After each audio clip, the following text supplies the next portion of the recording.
Hey, thanks for watching Numbskull News. And today I want to talk about this house case settlement. Now, there's been a hell of a lot written about it over the last couple of months. Apparently there was a settlement that was reached, some guidelines, some principles. It's in a judge's hands now to approve it or disprove it. And we'll get more information at that time. But what we know right now is you have other antitrust lawsuits going on. There's the one that's people are suing the Ivy League. You know, that's what kind of kicked off everything. Anyway, they're objecting to it. They've objected directly to that the judge that's going to rule on the house case settlement.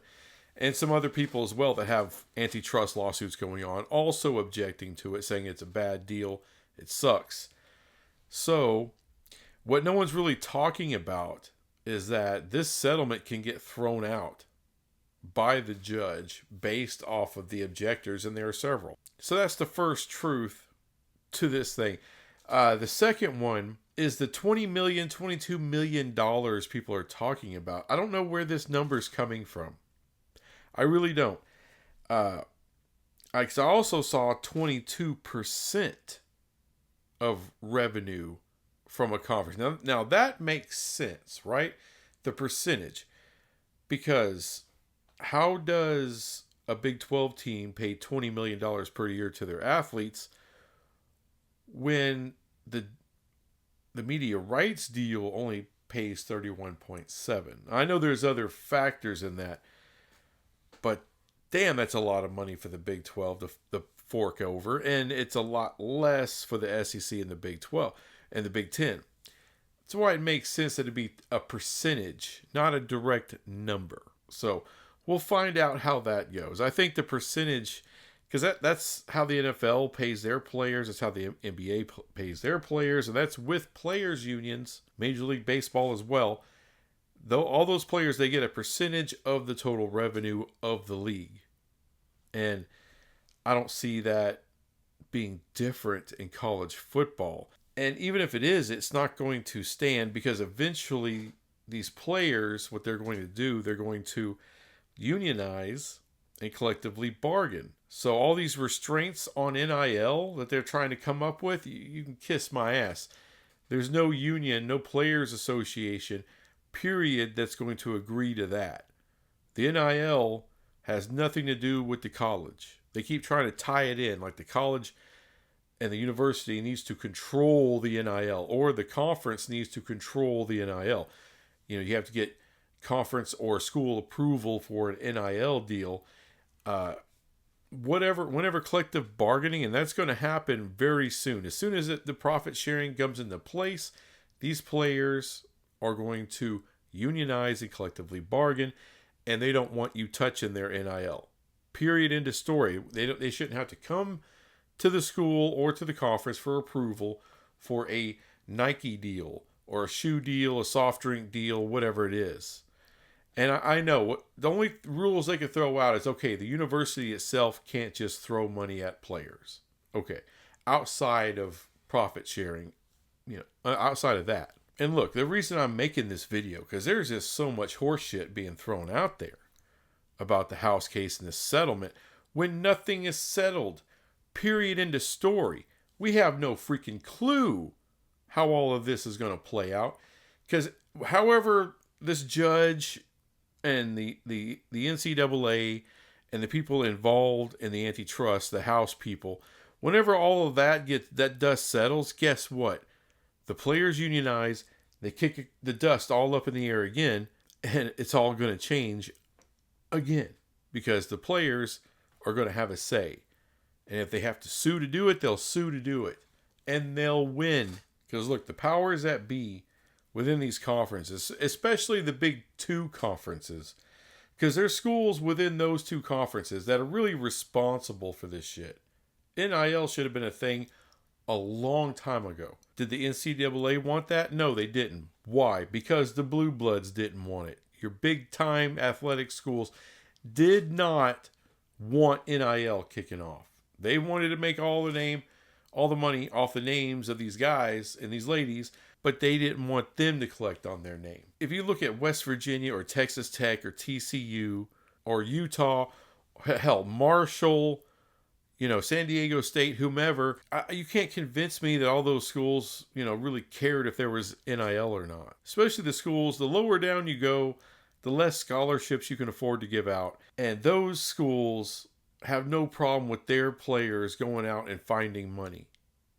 All right. Or I don't believe they would care. But these other bastards who have all the control over everything, oh, yeah, they definitely care. And now they're trying to weasel their way out of paying what they should be paying in the back pay and to control revenues in the future that only benefits the programs and the athletic departments within the Big Two and whoever else can scrape something together. So whatever they get passed, whatever settlement, whatever little criteria they meet and get this judge to sign off on it, it's not going to matter because the players haven't had a say in doing it. There's no official players association for college football or college basketball, men's or women's, or any other sport. And trust me, there may be some other sports that unionize too. Even though they don't make dick, they're still going to unionize because there's revenue sharing. So they got to get their grubby little hands on it. Trust me, I'm not a big fan of the players getting revenue sharing. I think it's stupid, but it's what's going to happen, whether I like it or not, whether you like it or not. That's where we're going. But let's tell the truth about it. This is what I can't stand about the media. They don't want to tell the truth. All right. Everybody's interested in clickbait. I don't give a damn if it's Forbes, if it's Fox, or if it's some small, worthless YouTube channel like Numbskull News. Doesn't matter. We all love the clickbait. We all want you to watch our videos. We want you to comment. We want you to like, share, subscribe, and blah, blah, whatever other circle jerk there is to do with our content. And all these, national media, sports media people, they're no better. They're no better. So how do they cover the house case thing? Oh, they give you some, this is historical, world-changing, whatever, and nothing's happened yet. Oh, but this step here, that step doesn't mean anything. The people who brought the house case in the NCAA reach a settlement terms. Okay.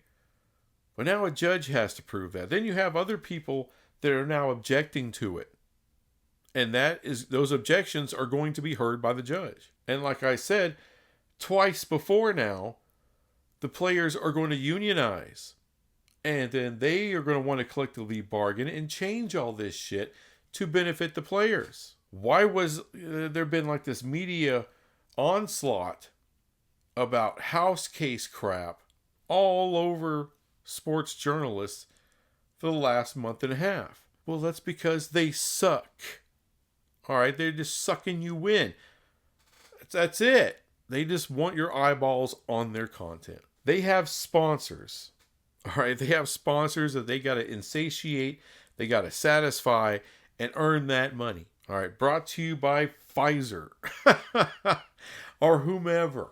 What other pill manufacturer out there is going to try to get you on some horse shit for the rest of your life? But basically, this is more of a public service announcement to everybody.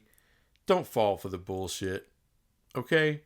We have no idea what this is going to look like. Big 12 fans have been freaking out. 20 million, 22 million. Stop. Chances are it's going to be 20 to 22% of the revenue. Every Big 12 team can afford that. And I don't think without much problem. Now, you may have to tighten the belt a little bit, but that's all right. You can definitely do it. Anyway, just wanted to throw that out there for all of you guys. Don't freak out. We're nowhere near the end of this thing yet. So thanks for watching this crap, and I'll be back with some other crap later. Bye.